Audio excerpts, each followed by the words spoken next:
I'm thinking about starting to treat Donald Trump as an inspirational story Hmm. because he is he is a prime example of what you can accomplish if you simply do not worry about what other people think and have supreme confidence in yourself and then eliminate shame.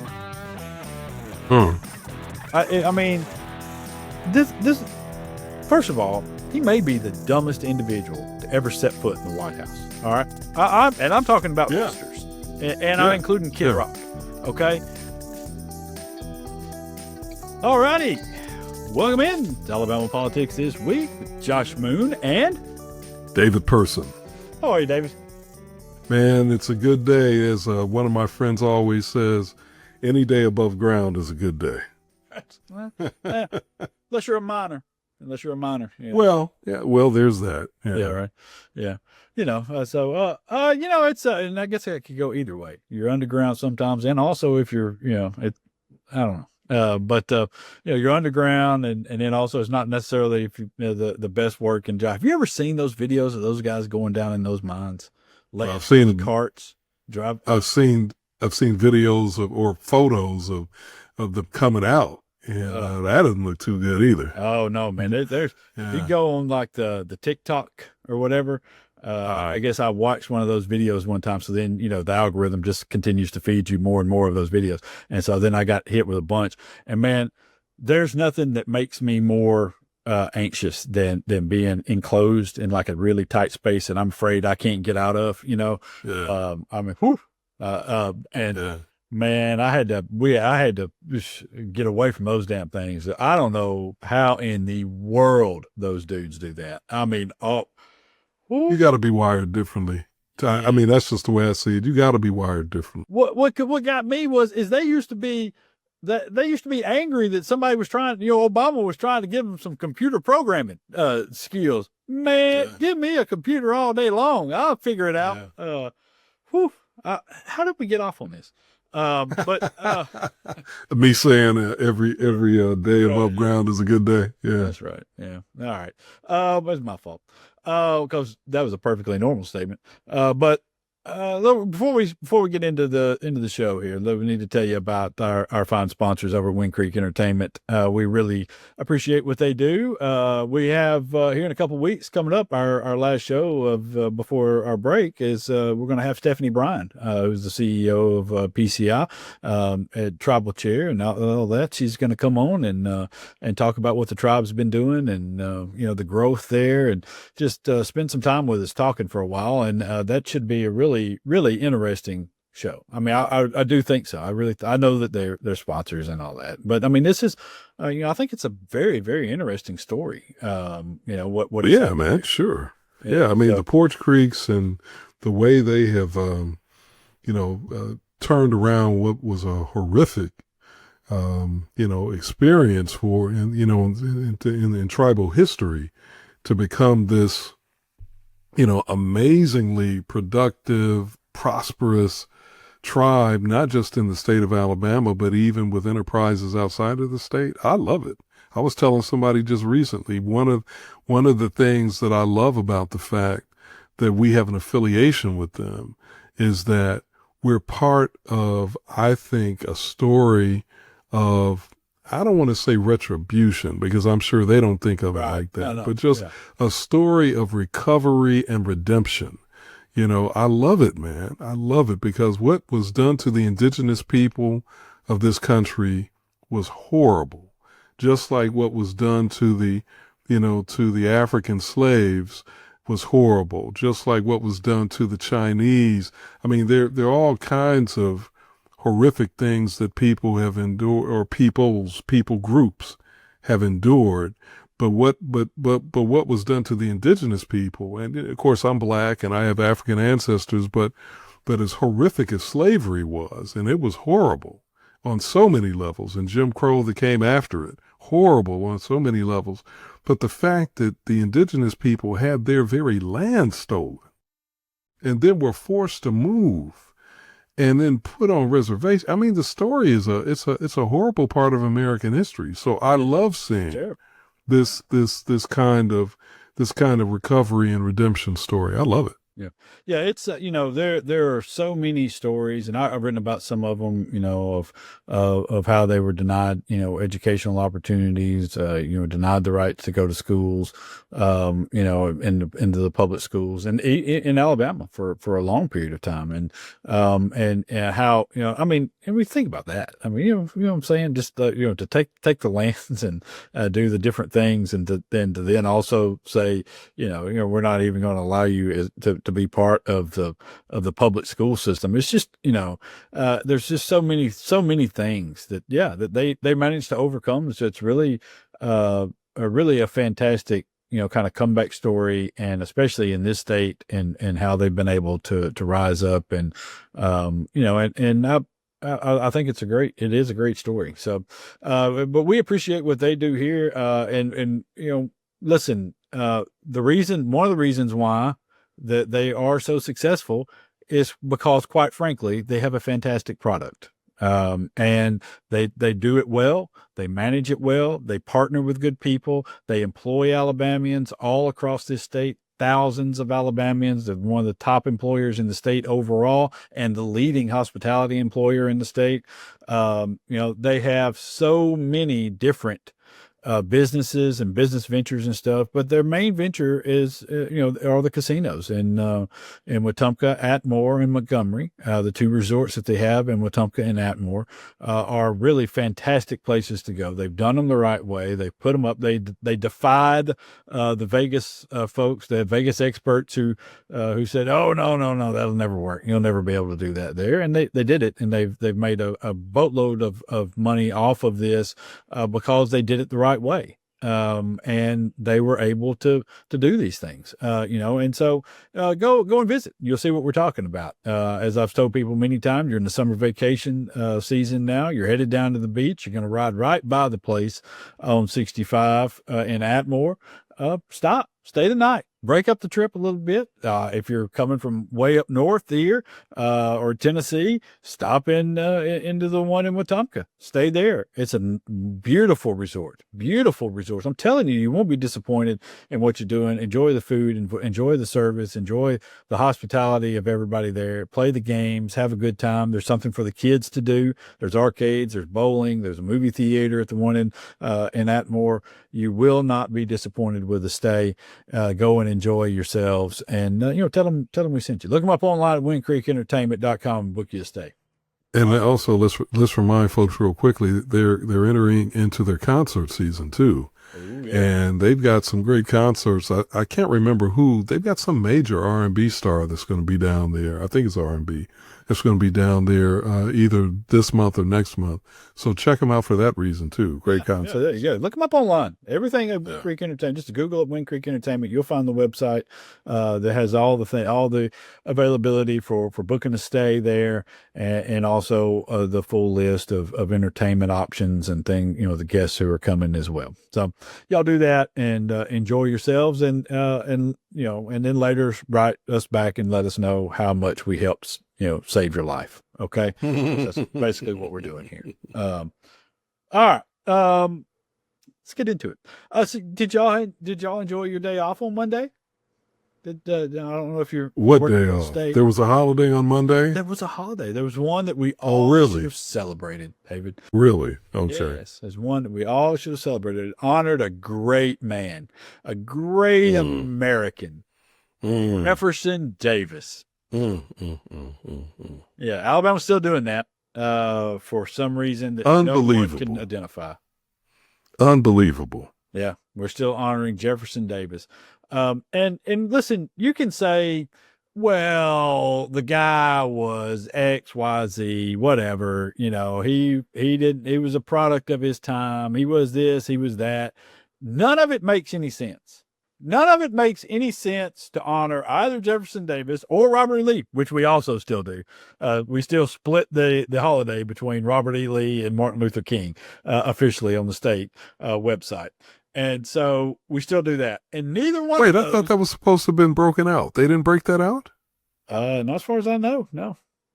Huh. Okay. We did Juneteenth, but as far as I know, we've still got the co holiday going Oh, on. maybe that's what I'm thinking about. Okay. And we got that commemorative day for Rosa Parks. So don't forget the commemorative Rosa Parks Day. That we throw in there. But so we could we have literally hundreds of deserving Alabamians. If you wanted to do Rosa Parks, that would certainly be a fireman. I thought, Rosa Parks was my personal hero from the civil rights movement. I think everything about Rosa Parks is if you read the Rosa Parks story, it's literally like it's almost like fiction. It's almost like somebody created a superhero person is the Rosa Parks story. Okay, and because everybody stops at that, got the tired seamstress on the bus thing. That's like a tiny fraction of the Rosa Parks story and what she did, Yeah, who she was. that's right. And the bravery that she displayed on a near daily basis in the face of absolute terror and things that would terrorize normal human beings, and she didn't blink, man. I mean, the things that she did, it's just, it would blow people's minds. All right, it would And just. and I just want to underscore what you're saying by pointing out, Josh, that a lot of what she did as a solo, on her own in a solo kind of basis. She didn't have an entourage like Dr. King had. She like when she went down to Abbeville to investigate the rape of Reese Taylor, she did that on her own just by herself. And the sheriff, I think it was the sheriff at the time, basically told her, if you come back, I'm going to arrest you. Yeah. So she had to, if my memory serves me right, she had to sneak back in town in order to do whatever additional investigatory work she did. But she was doing this on her own. What an amazing superhero is a great way to talk about her. It's unbelievable. She did it, and everybody talks about Reese Taylor, and that's a great story. It's a great, but she did it on many other occasions as well for people far less known, in cases far less known. And she was so cunning and so smart and so, just the bravery and the whole stick it up your ass attitude that she had about things, where she would just, she knew most of the time she was never going to get convictions of these white men who were raping these black women. And that's what she did. She was an investigator for the NAACP, for people who don't know. She was an investigator for the NAACP for years prior to this whole thing. Her and Fred Gray used to meet together for lunch at times in downtown Montgomery, long before the bus boycott happened. And they planned out the bus boycott, not with her, but with somebody else. And they planned out all these other actions and things that used to take place. They would plan out things. She would talk about her cases. Fred would give her advice. I've talked to him about these stories and about what went on there. And it's just astonishing. And Fred is just, I wish people could have some of the conversations that I've had with Fred Gray. It is, to listen to him talk about people that you have read about. Martin Luther King. Yeah, Martin was okay. He was a good talker. It's just and it's just a casual conversation. He's talking about these people. And he's talking about, Rosa would come by and we would have lunch, and she was working over at the factory, and and I had my little office on. It's just. And then because I also talked to the Gratzes, and the Reverend Gratz, who was there in Montgomery at the time. He and his wife was a white couple that ran the church where Rosa Parks was the leader of the youth ministry there, and I talked about her, and she would go to these places, man, and investigate these rapes. And when she knew that she was never going to get the buy-in of the local authorities or anything, right, she would give the stories to the local news people to put out. So she knew that she couldn't get them arrested, but she could shame the shit out of them. Right, and that's what she would do. Is she would, to make things right and to kind of get restitution or to get things, she would do those things. She would threaten people with stuff.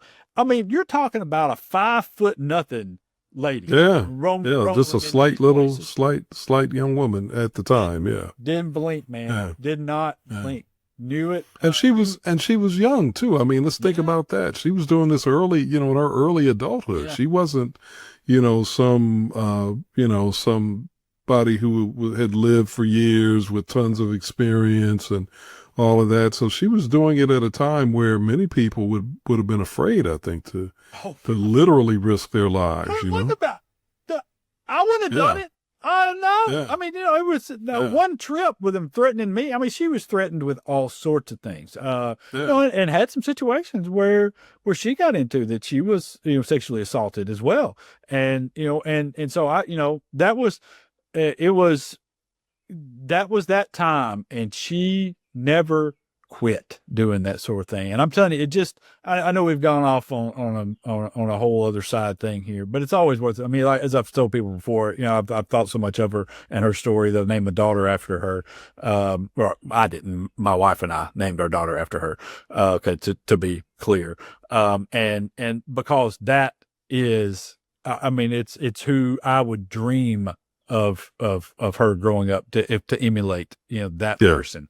And Yeah. to have that bravery and to stand up for people to that level, to want to fight wrongs and to fight for equality and things like that. That it's I don't care what else she does, as long as she holds something similar to those beliefs. That's all I ever care about. But Mhm. it just she's just an amazing person and figure, and so have your kids study Rosa Parks. Have them write their papers about Rosa Parks, As opposed to Jefferson Davis. Well, let me say this. Study Jefferson Davis so you can know what not to do, what not to espouse, what not to embrace. But Rosa Parks, role model, without question. yeah, and that's For boys and girls. right. Yes, yeah, and for boys as well. You know what? Yeah, It absolutely. is. It is for girls, but it is for boys as well. If this little lady could do all that she did, and face all that she faced and stare it down, then you can do something yourself. But Jefferson Davis, I thought, and that was the point of the column that I wrote about it, was it's a cautionary tale.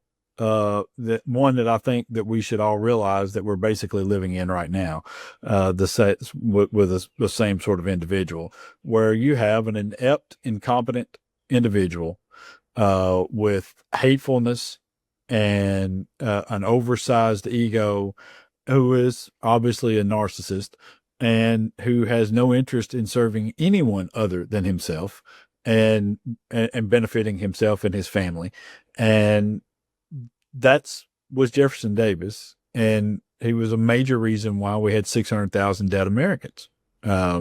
Is because he believed that he, the person who was born with the silver spoon, wasn't just on third base. He was halfway between third base and home when he was born, and was gifted land and money by his siblings. Never worked, never really did anything.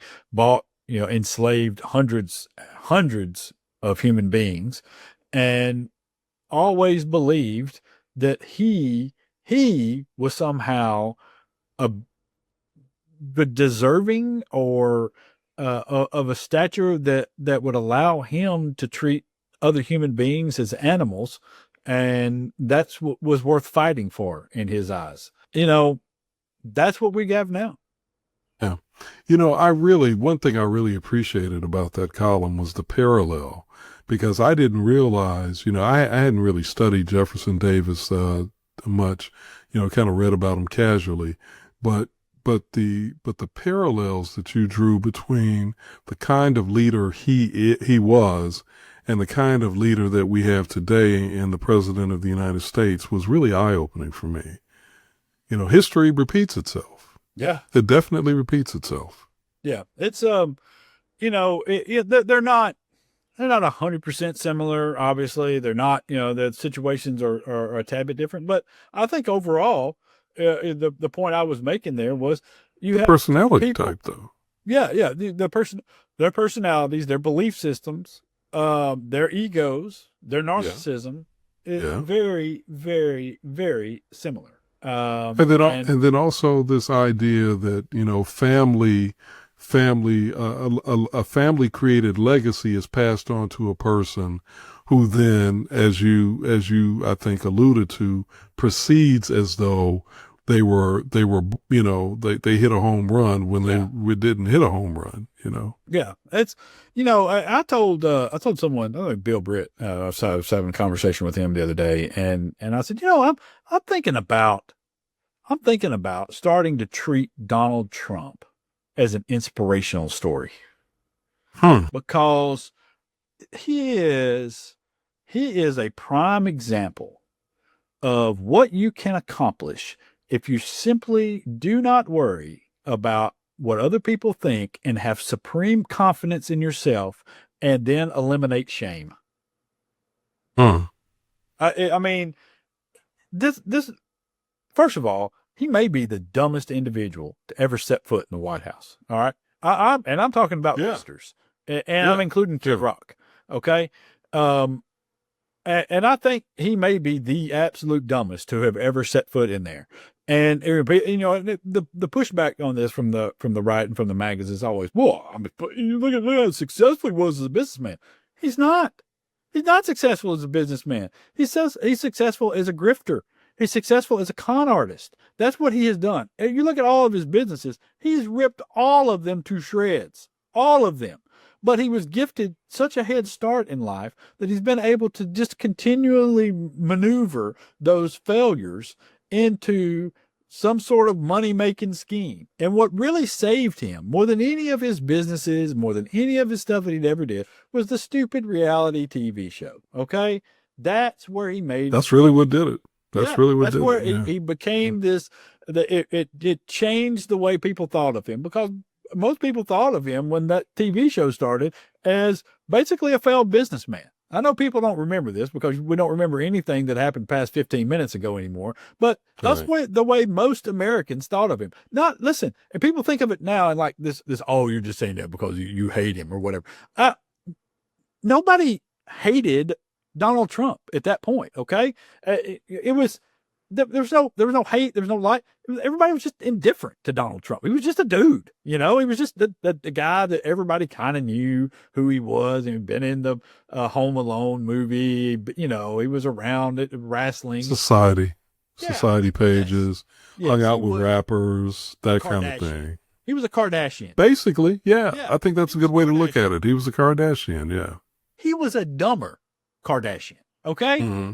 Yeah. I hate to even insult Kim Kardashian with saying that he was a Kardashian, because I feel like Kim Kardashian is a much better business person than he is. She's pretty savvy. She's pretty savvy. Better business person than he is. And her mother is too, even though we can question the business and some of that stuff. I mean, because some of that is sex tape and the ethics, you know, and but in terms of just strict business, I'd give you that.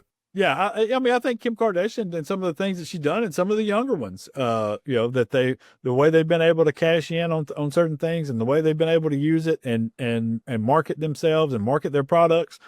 Yeah. Listen, they're far better than Donald Trump. I mean, listen, they didn't have Trump steaks and Trump wine. You know, I mean, come on, you know, they didn't run a phony university out there. Donald Trump could never be an attorney. You know, really, come on. Right. No, all good points. Yeah. So, but my point, he was, is there somebody else in like that world that's just, he was just there. He was just a figure, you know, he played on the name, he marketed the name, and that's how people knew him. So it wasn't as though he was hated or reviled. As you know, he had done some things that made some people dislike him. He had done some things that made some people like him. And then the TV show came along, and it saved this image, and it presented this image of a successful business person, you know, because he was firing, you know, Gene Simmons for, you know, whatever, you know, I mean, you know what I mean? It was just, he was a character. He was literally a character. He was playing himself. Yeah. Which is unusual. Yes. On television, but he was playing himself. He was a character. Yeah, and he had his idiot kids up there doing different things, and his little helpers from the business world and stuff. And they talked about different things, and it created an image of this guy that people carried forward. That's Yeah. what saved him. He's not a Mm. successful person, okay? He's not a successful business person. That he was saved by this whole charade of a show. And now we're suffering through this nonsense, as you can see, as he's running the country into the ground every single Yeah. day with his Yeah. stupid tariffs and his stupid ideas. And now he's fighting with Elon. And it is so glorious because we all knew it was coming. We all knew it was coming. Yeah, you kind of wondered how two big egos like that could coexist, right? No, we knew it was coming. I couldn't believe it lasted as long as it did. I mean, you knew it was coming at some point that they were going to be at odds over these things. And so now, no, what did Elon call the big beautiful bill an abomination? Yeah, I think that was his word, abomination. Yeah. Yeah. Which Trump hated even more because he thinks it has the word Obama in it. And so,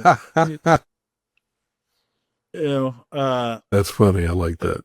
I like that. it's just, man, we're still doing this with this guy, and Jefferson Davis is the cautionary tale that we should have learned long ago.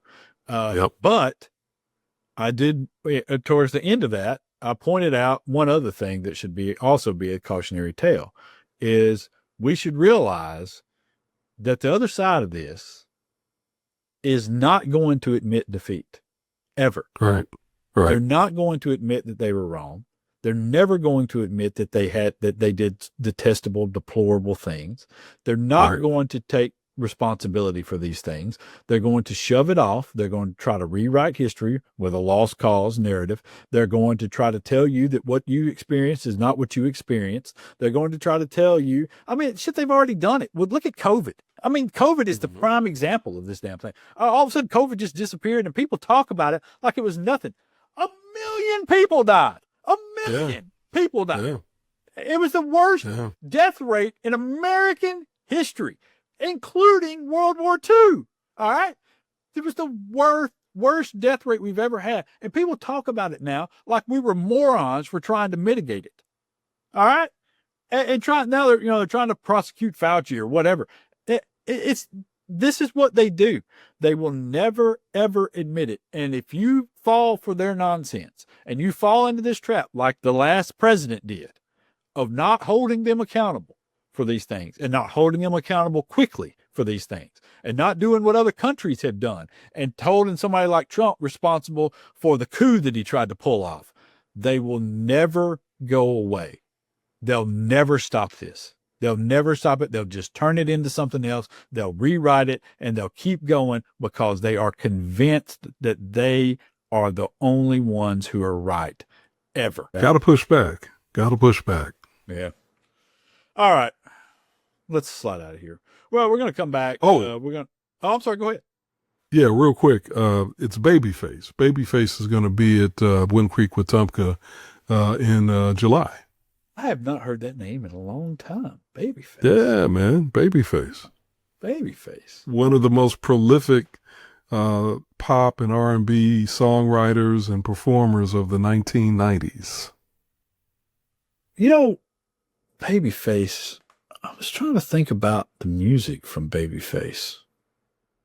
Man, Whip Appeal, trying to think of what else. Whip Appeal was probably one of his biggest songs, if not his biggest song. Huh. You don't remember that, Whip Appeal? I don't. I remember Babyface. I remember the name. I remember seeing him different places. I'm sure that I listened to it. But I'm just, produced a lot of hits for people. So it wasn't just, he did a lot of stuff as a solo artist. Yeah. He also did some stuff for the group The Deal. And then he produced a lot of hits. I think the big Boys to Men hit The End of the Road. I think that was a Babyface composition, I think, or maybe he co-wrote it. Co-produced it with L.A. Reid, I think. Yeah. Oh man, End of the Road. That was a staple at every high school talent show when I was graduating high school. Man, I remember we had four guys that they knocked it out of the park on End of the Road. Nice. I mean, they had that. They even had that dude. They even had the bass dude in it. Yeah, I mean, man, it was. I love Boys to Men. That was a good good little group. They helped me out. Boys to Men helped me out a lot back in the day. Helped you out, huh? Yeah, that's right. Okay. Yeah, nice all right. in the car. It was a good. Oh, okay. Josh the Mac. Big Pimpin' Josh. No, let's do not get that twist. Josh did not say that. Okay, Josh did not say that. All right. All right. Let's slide out. We're gonna get Ernie the Fisher in here from Indivisible Alabama, talk about what their work and some an event they have coming up, and yeah, it should be a good time. Y'all need to push back on some of this nonsense, otherwise we end up with a whole Confederacy type deal. Yeah. All right, back in a minute. Alabama Politics This Week, brought to you by Wing Creek Entertainment.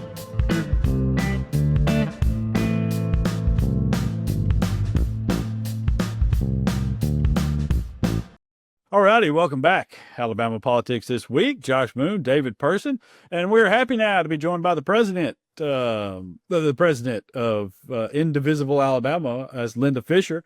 Linda, how are you? Great today. Thank you, Josh. How about you, David? I'm good, Linda. Good to see you. Thanks for joining us. Yes. Hey, we got Linda on Indivisible Alabama. I've noticed the billboards from Indivisible around the state, and particularly even up here in the Athens, Madison area, where I live and travel all the time. There are a number of billboards and a number of things that that Indivisible has been doing. So the organization has a really strong presence now. I guess in the post-Trump election time period. I guess what is the focus of Indivisible, and what's the kind of the goal of the organization? Big question, but a good one, because you've seen billboards I haven't seen. I'm glad they're in your area. We may see them here soon. Basically, Indivisible is taken from the Pledge of Allegiance, of course, the title. We are working to make sure that America stays America. And we've become alarmed in the last few years to see that some things are happening that we don't want to happen because they seem to be un-American. And all our issues are American. We try not to make them political. We are we're a nonprofit organization, but the two people who headed it are Ezra Levin and Leah Greenberg. They are youngish people, and they have podcasts every week to keep us informed of what we need to talk about. And the event that we're planning for June 14th is a reaction to the military parade that's going to be held in Washington on that date. It's Flag Day. Go ahead. Yeah, no, I was just going to ask you about that. I mean, it's on June the 14th, and it's going to be held in Montgomery, correct? Yes. Our big one will be in Montgomery. Apparently, there are about 1,400 of these scheduled around the country that day as a day of defiance, a way of protesting what we see as a monarchy appearing in our country. But we're going to have on the lawn of the State Archives and History Building a pretty big deal. We realize that it's going to be a beautiful day, we hope, and that it's a beautiful space, the Archives Building, which I'm sure you all are familiar with. And we've got a food truck coming, a taco truck, if that rings any bells. And we're also having lots of resource tables for people to learn about the organizations in Alabama that can serve them. But we're excited about this. We're having a children's table because there may be children who come. This will be a family-friendly protest. We are not expecting anything untoward, and we are planning for children to enjoy some activities that we've got planned. But we also got speakers coming. I've got a list of them here, which I don't actually remember, so I'll try to read them a little later. But it's going to be a big day from 10 o'clock until noon. And then we also hope people will come from our meeting and go over to the Rosa Parks Museum because they're having a big day. Oh, yeah. Okay. Oh, yeah. No, it's I like the taco idea. It's good that you settled on taco. But it sounds like I've been to a number of protests in Montgomery, and some are bigger than others. But from what I've understood from this seems like it's going to be a fairly large event. In coordination with some other ones around the country, but this one seems like it's caught the attention of a lot of people. We hope so, Josh. We've been publicizing it. No billboards yet, like you've seen Indivisible do, but no billboards from us, but a good many press releases, and the word's getting out. It's amazing how our little group has grown from just starting up in February. And we held a protest in April that had at least 500 people at the state capitol in Montgomery, Alabama, which was amazing to us because we had only been working on it about 3 weeks. And it was a good day. Linda, what kind of reaction do you all get when you do a protest in Montgomery, the capital of one of the reddest states, if not the reddest state in the nation? Wow. We try to be aware of all that. I'm a Montgomery native. I live in Prattville now. But so I grew up in Montgomery. I'm aware of our history and aware of, in some ways, how a little bit scary it might be to protest, When I was in college, I did not join the Vietnam protest. Wish I had. I was doing other things, and now I'm much more aware politically and in terms of government of what we need to do. And one of those things is to stand up. And in Montgomery, it might seem a little difficult, as you said, but all the more reason to do it. Yeah. And of course, I'll just say one thing: we have permits for the protest that we stage, and when members of the police come by, we're forthcoming with them, and they've been very helpful for us.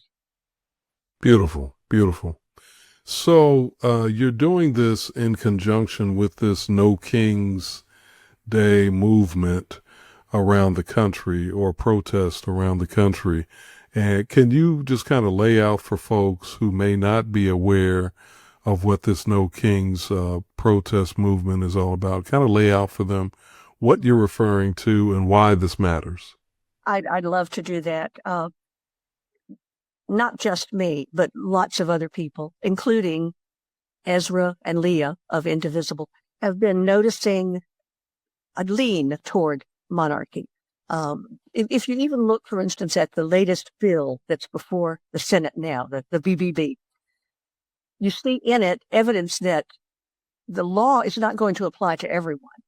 For instance, if one part of the bill, and it's strange that it's a budget bill, but there's this political thing in it that would allow officials to ignore contempt citations. That's about as close to unequal. That's a dictatorship. That's a dictatorship. Yes. Yeah. And we're alarmed by that. The movement's growing. People are becoming more aware. I think one of the reasons we're not all aware of it is the inequality of news that we get. And I'm sure you guys in journalism realize that so many people in the country have only one source of news. And you really need to be, as an American, you need to be more aware of what's going on. Just real quickly, I think it is also very concerning, this conflation of a military type exercise. And now we're talking about what's happening in Washington, not what's going to be happening in Montgomery on that day. But this sort of conflation of a military exercise with, in the minds of a lot of the participants, I think, will be a celebration of President Trump's birthday. And it almost becomes a sort of a weird, almost kind of a weird thing like you might see in North Korea or something. That's really what it makes me think about. Does it kind of strike you that way as well? Oh, very much so. I would imagine that you would come up with that because it's so obvious that it is.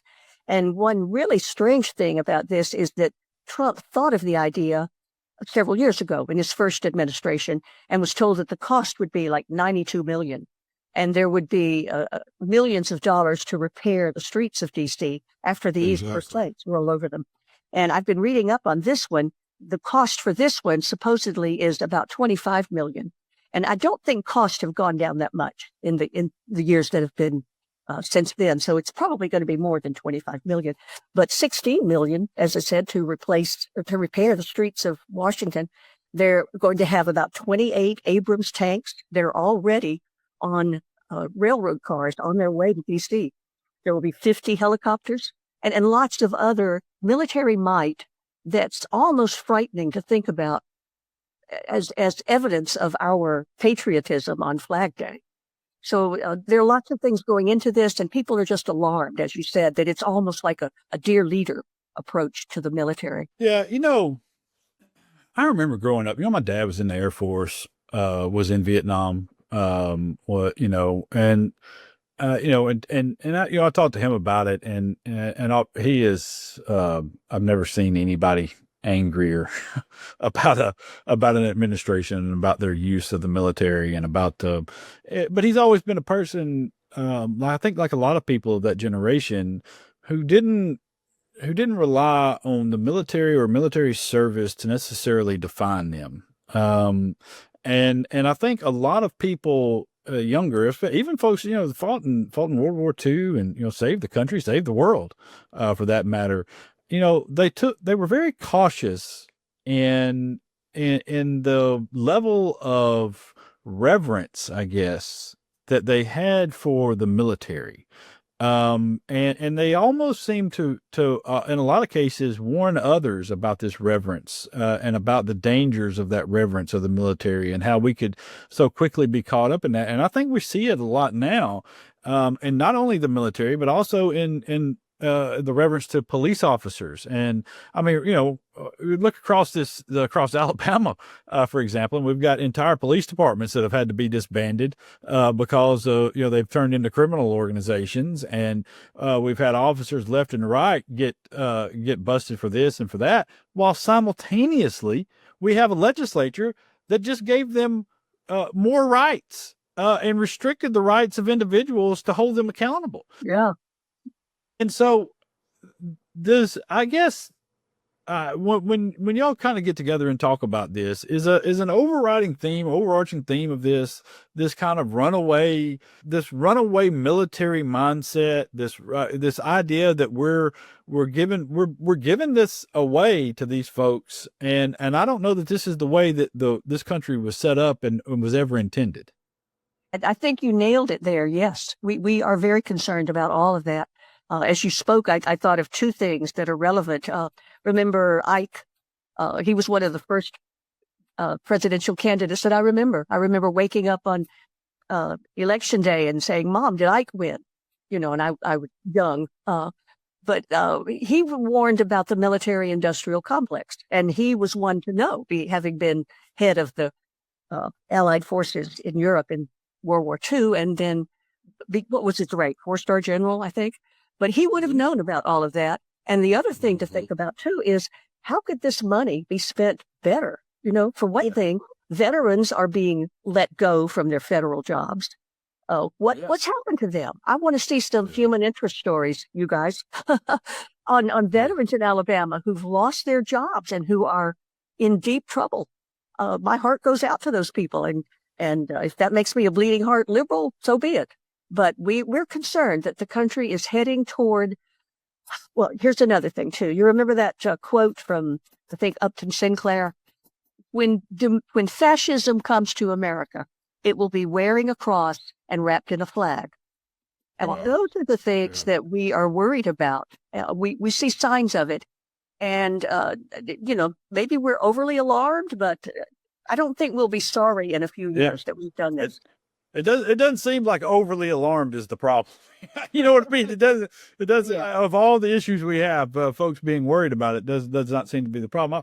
I did want to ask you one other thing, and this is not necessarily about Indivisible. This is kind of about your background, because I know you are a retired school teacher, right? That's right. Yes. Yeah. So I guess when you look around now, and you see what's happening and you hear the stories of the dismantling of the Department of Education, and, and you see some of the things that have happened with the Choose Act in this state. What are your general thoughts of education and as it current public education as it stands? Yeah. Wow. I am very concerned. I've been concerned at other times too in my long career of teaching, but this is the most concerning because I see us turning away from education. I see us shunning science. All the grants that have been taken away. What's going to happen to us? What has happened to those experiments that were literally cut off at the knee? Lots of money wasted there. But in terms of education, I'll go into an anecdote if you don't mind. Of when I was in the 8th grade, I was a student at Goodwin Junior High School. First year it opened here in Montgomery, and my teacher, history teacher, was Harry Anderson. He had been a soldier in Korea, and he came home and became a history teacher. And everything I learned basically about American government, I learned from that man. He was wonderful. He passed away a few years ago. And his career, his life was so inspiring to me and to lots of other people. But what we learned about the government was the 3 branches are co-equal, and I see us watching powers slip away, just eroding, because the president is taking on the powers of Congress. He is impounding money that they have said that should be sent to other places. How can he do that legally? Harry Anderson said he could. Then I agree. Yeah. If you had a decent teacher at some point, you're kind of horrified by what happened. Exactly. And the CRT, CRT is not something for this administration. Well, maybe it is. Critical race theory. If I were teaching now, I'd almost have to put duct tape on my mouth because there's so much you can't say. And it's really alarming. I don't know how they do it. They must have a script. And what kind of way is that to teach? No, you're right. It has been a particularly brutal time for truth and fact and just common sense all the way around, I would say. But so what time does the event start on the 14th? It starts at 10 o'clock on the 14th. It goes until noon. And then we hope people will, as I said, go over to the Rosa Parks Museum for their day of festivities. All right. Well, we're gonna try to send as many folks your way as we can. And listen, Linda, we really appreciate what you're doing and the effort that you put in. And I know there's probably a whole generation of kids that heard you talk about other teachers and thought, well, Linda Fisher was mine, so I was better off for that. We really appreciate what you're still doing for everybody around. Thank you so much for coming on, spending some time with us. Appreciate it. Bye-bye. Good to see you, Linda. Right. Take care. Hey, that is Linda Fisher with Indivisible Alabama. She's the president, and rightfully so. She's a good person, and we need a lot more of those folks out there doing good work. We're going to slide out of here. We'll come back, wrap this thing maybe up in just a minute. It's Alabama Politics This Week. We're back in a moment.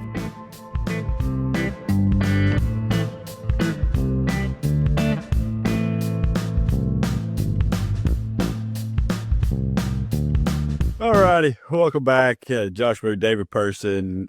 Thanks to Linda Fisher for stopping by and spending some time with us. Our thanks to the folks at Wind Creek Entertainment for sponsoring this bad boy. Always really appreciate them. Folks at SPLC as well. Thanks for all they do. And for everybody else that chips in and joins in and, just, all around, leaving the nice reviews. We really appreciate that. And the subscriptions. And man, I tell you, we get hardly any emails, probably because I never give out the email address to the APW producer at gmail.com address very often. But I get a ton of emails these days about the podcast.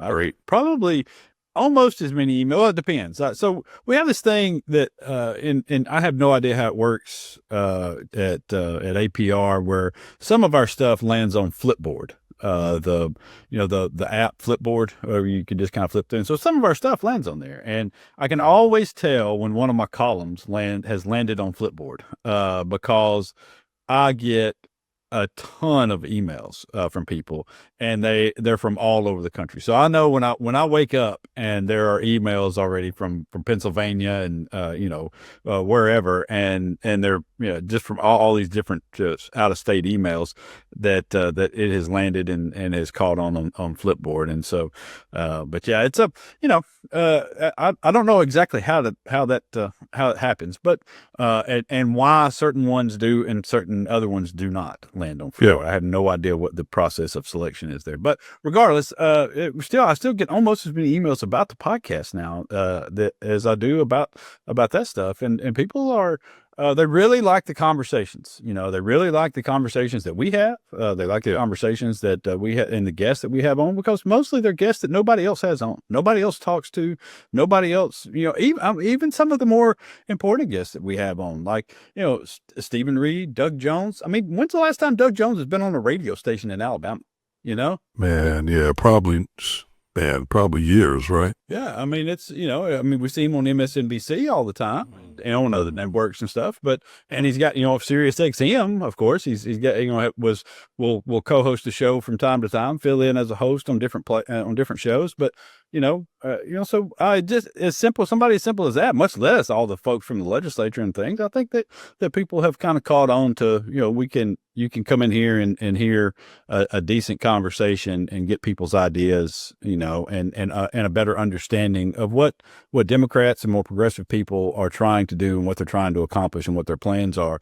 And I think we've got to do a whole lot more of that. And there are rumors that there is going to be a more concerted effort in the future that is going to be, they're going to, obviously we had the DNC chair on here, and he talked about this, and I think maybe some other PACs and some other people are going to start getting more involved. I think Doug is going to get more involved in an effort, as he talked about, to get more of those type voices out here, more of us. And I would like, I appreciate more voices, but I would particularly like our voices to. We could use a little bit of amplification boost, sure. Right? Yeah. Sure. Because sure. Listen, I like money. I like money. I like to eat. Disney trips don't pay for themselves, boss. Okay. There you go. So speaking of which, before we get into the right wing nut, probably need to tell y'all our and I guess look at it ourselves. I think we talked about this. Our summer schedule, as everybody knows, we tend to take a little break in the summer. Not a long one. It's going to be, I think, 3 weeks this time off, and just to kind of regather. And everybody's got vacations and things like that we try to slide into, and so we take a little bit of time off, and we'll put up an interview or two during that time span, just kind of old interviews and stuff that we've done to kind of keep y'all satisfied so you're not going crazy. But our last one before the break will be the 25th, the week of the 25th. So I guess it will drop on the 27th of June, and then we'll be back. I think we'll be back on is that the 30th of June that we're coming back, or the 23rd or the 25th? Okay, I think it's the 25th of June. Oh, okay. I thought our last one was. Okay, I had it all wrong. I thought our last one was. Sorry, the 25th. So we head out on our last one drops on the 27th of June, and then we'll be back on the 25th of July. Oh. Okay, got it. So it ends up being only 3 weeks missed. I know it sounds like a full month, but it ends up only being 3 weeks missed of shows. So, but then anyways, just plan accordingly, and we'll be back. It's I know whenever we go away, there's always the chance that we never return, but we're coming back. We're coming back. All right. Right wing nut, and we'll talk about this and then get out of here. It's all the Republicans who are now admitting that they did not read the big beautiful bill that they voted for. Hate that name, big beautiful bill. I heard Mike Johnson was talking about this, and he actually referred to it as the big beautiful bill, and I just thought that is the craziest thing. But that's the level of he's such a sycophant. I mean, that anybody that feels like they can't just talk like a grown-up about it. And I'm not talking about you referring to it like that now, because I know you're doing it sarcastically, but I mean, the people that are doing it seriously, calling it the big, beautiful bill, that just sound ridiculous as grown professional, elected representatives. Yeah. And then on top of all that, some of these people haven't even read the bill. Right. Yeah. Marjorie Taylor Greene admitted that she did not see the portion about AI, in which, I mean, is really, I've written about this. I wrote about this bill, and I pointed out some of the worst portions of this bill.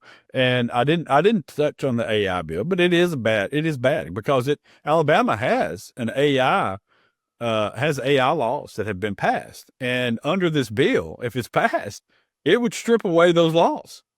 It does away with the ability of states for 10 years to regulate AI at all. At all. There's no regulation possible from it. And any laws that are currently on the books, they strip them away. So it is the most ridiculous thing I've ever seen in terms of a handout to AI people. And I mean, it's obviously that's what it is just a handout to the AI folks. And, I mean, I think we all know who he's trying to appease with some of this stuff, and and what he's trying to do, because all of this is just a grift by Trump. Pretty much everything in there is a grift by him. Yeah, and that's what I was going to say. I mean, it's obviously some kind of profiteering motive is at the heart of this. But what I think is also interesting, Josh, I heard an interview with a guy who's a leading thinker on artificial intelligence. And this guy was saying basically that AI should be illegal for AI to be used to imitate human beings. Mm-hmm. And he was just talking about the fact that it's getting the lines between what's real and what's not real have become so blurred because so much of our interaction now is through channels. It's not face to face, and it's through channels where you don't really know all the time if you're dealing with a human being or not. That's true. And I thought that was a really excellent point that it puts our society at risk. So the fact that we now got profiteering being done, to make AI less accountable and more pervasive is really it's a sort of it's ruthless to me, and also greedy and scary at the same time. Yeah, there was a story, and I was trying to look for it real quick while you were talking, of a teacher that was accused. There was a video of this teacher making apparently racist comments, and as it turned out, it was AI generated. Wow. And it was being used to obviously, undermine the teacher to get him into some trouble. And there have been a number of cases like this. Matter of fact, there was another case of a teacher using AI to generate racist comments from his boss. And so these things, there are also the deep fake things that have started, and there are a number of instances of supposed sex tapes and things like that have come out with people, regular folks, and it's not them. It's not them do it, but the things still make the rounds, and they still destroy people's lives, and they still, lead to horrifying results with people contemplating suicide or actually committing suicide over some of these things that have taken place. And yeah, man, we've got to, I think you have a lot of people right now, AI, even as much as it has grown over the course of the last several years, it's still not within the mainstream of our society. I don't think. I don't think people realize to what extent it's now being used. They don't understand it. There's no comprehension of it at this point. But you have a lot of people who are on the inside of this thing, blowing the whistle on some stuff and saying, listen, we've got to do some things. So just like you were talking about, that, we've got to do some things to at least slow this down and to put some guardrails in place to where we're not having these problems and these issues. And I don't think that the general populace right now is fully understanding, that in a few years we could be looking at a situation where people are like, why didn't anybody tell us what's happening?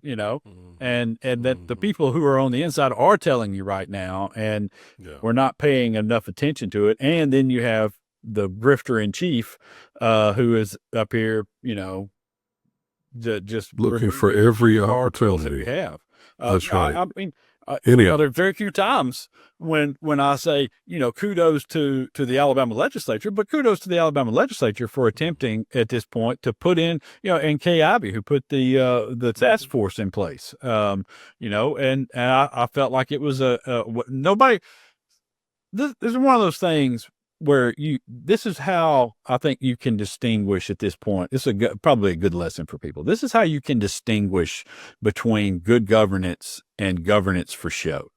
All right. When you have when somebody says they're going to create a task force or something along those lines for something, and there's hardly any conversation about it. And nobody's screaming about it. Nobody's just bouncing off the walls. There's no big press releases and there's no show or anything like that. You can bet that whatever that task force is a necessary thing, and that task force is probably going to put together some good work. Will Ainsworth and some of those folks put together an economic development task force, a few workforce development task force a couple years back. And nobody talked about it. Had some of the biggest names in politics on this thing, in this state anyway. And nobody ever really talked about it. Then they came out with a package of bills, and there was hardly any pushback on those bills, because they were all things like, yeah, we got to do some child care stuff. We got to figure out ways to do more workforce training. Those types of things, that's the governance that you should demand out of people. Okay. And it's the same, or this AI task force. Nobody ever talks about it, but they're doing some pretty decent work in trying to determine where the safety net needs to be for us, where the safety precautions need to be, and how that should be handled. And I think one key thing that's embedded in what you're saying is it's usually, those kinds of things are usually bipartisan. Yes. And we've gotten into such a partisan mindset in our country and in our state where there are many, and Marjorie Taylor Greene is a great example of this, yes, though she's not the only example, of people who are just rabidly partisan, about anything and everything. And really the governance that you're talking about usually happens when the two parties can come together and make decisions that are in the best interest of the constituents. Yep. That's where good governance usually is. Yep. No, you're 100% right. And it's not just in task forces. It's also in legislation, and I'll say this, if you look at the way Alabama's legislature is run currently with Nathaniel Ledbetter and Garland Gudger, who are in charge of the Senate and the House, and you compare that to other red state, Tennessee, for example, good example. Florida is another, Louisiana to a large extent as well, Texas, certainly. You look at the way those guys have managed it. I don't agree with almost anything that Garland Gudger and Nathaniel Ledbetter are stand for on things. Okay. Right. However, I feel like both of those guys have done a pretty good job of managing bipartisanship within their ranks, especially on some of the more controversial things, and on some of the bigger things, the budgets, the things that truly hit the ground and impact lives. I feel like they have done a good job, and I think Anthony Daniels would tell you that Nathaniel Ledbetter, for the most part, has been a really good partner with him as a minority leader, coming in and working with them and making sure that the Democrats' voices get heard over there. Okay. And often that's all the minority party really wants, is to be heard, is to be, hey, look, man, look, at least let's talk to you about why these things are important here. And then if you don't agree, then you don't agree, but let's talk about it for a little bit. And so often in these other states, all the screaming and all the yelling and all the bad blood and things come from the fact that they're just trying to shut those voices out and to deny them any input on things. And I also feel like, on some really hateful things that have come through other states, those guys have kind of shut that down. Gudger and Ledbetter have kind of shut that down in this state. And you haven't seen some of the more hateful things. And so you're right in what you say. I think it has aided everybody in the state, including Republicans and conservatives, and it has served to make our legislature a bit more functional than legislatures in other red states that are led by Republicans who refuse to even acknowledge the minority party and the, because you know what? Those Democrats who are elected in those districts, they should be serving the Republicans in those districts. All right. Sure. Absolutely. Yeah. Who are elected should be serving the Democrats in their districts. Okay. And that's the way this all should work. Once you get elected, to me, I feel like, the Republican Democrat thing should be out the window. All right. I feel like you're serving your constituents. That's it. And do that. But, and you should definitely read the legislation that you're signing off. Seems like if you're going to sign your name to it, you would do that. I know we're a society that doesn't like to read the fine print, but by definition, if you're supposed to be representing the best interest of your people, how do you sponsor or vote for something and you don't know what the heck it is? That's what your job is. Your job is to go up there and to know that. Well, here's the other thing. You got a staff. The staff can put together bullet points for you. Sure. So look, here's the Cliff Notes, Marge. I know you don't know how to read, but so here, let me read these things for you. But did you know that moron is coming to Huntsville? I did hear that. I think it's Moms for Liberty or something like that is bringing her. Yeah. Yeah. The folks over at Stovehouse have, I think it's the Brewers Cooperative who actually are allowing this to happen, but it's going to be at Stovehouse. I gotta say, man, there's not many times where I don't want to say this is like some boycott or anything like that, but there are not many people that I would take a stand on a business and say, what are you doing? What are you doing there? This is one of those times. This is a hateful, ignorant, purposefully hurtful individual that you are inviting to this place. Okay. All right. I could run through a million different Republicans that I would never say a peep. Matter of fact, there's some Republicans I might even go over and hear talk. Okay. Yeah. George W. Bush. George W. Bush was coming to Stovehouse. I'd go by and listen to the talk. I went to the George W. Bush event. Right. I went to it when he came here. I went, and I came back with a very, again, not saying that I agreed with his politics or most of his policies, but frankly, I found it to be informative, and I found him to be, a lot more humane than I had previously thought him to be. I'm glad I went. Again, doesn't mean that if he were running for president again, that I'd vote for him, but I'm glad I went. Yes. I mean, it's not about necessarily agreeing or disagreeing. It's about the substance of the talk that's going to be held. And the substance of the talk that Marjorie Taylor Greene, she doesn't have the capability and the wherewithal to hold a substantive conversation that's going to be beneficial to the greater good of our society. She doesn't have it. She has not demonstrated that. I agree with you 100%. She's not demonstrated. She doesn't strive for that. Okay. She doesn't be a person who betters the lives of American people. She doesn't. She doesn't. She is there to tear people down, to sow division and hate, and to say ignorant things that get her attention. And that's all she's there for. All right. That's all she's there for. And I don't understand how a place like Stovehouse, which I love to go there, love it a lot. And I'm not asking anybody to boycott them or do anything like that. That's not at all what I'm saying here. Yeah. Because it's my understanding they don't really have control of this. It's the Brewers Cooperative or whoever that allowed the rental to them. But I got there where the Stovehouse said, hey, no, that somebody would think differently about this. But I just think that people should let them know that they're unhappy. Okay. That's all. Oh, sure. Free speech. Absolutely. Free speech. Protest.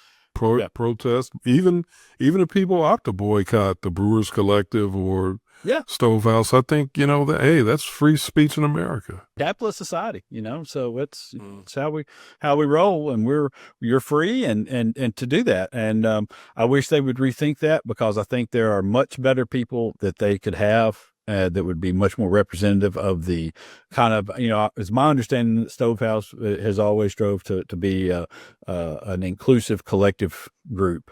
And that's what that thing is there for, and that's how it's designed and set up, as where people can go and gather and have a good time. And I know my daughter has had a ball at that place, playing with other kids and running around and doing different things. And so I wish that we could stick to that. But anyways, those are our right wing nuts. That's the show for today. We're gonna slide out of here.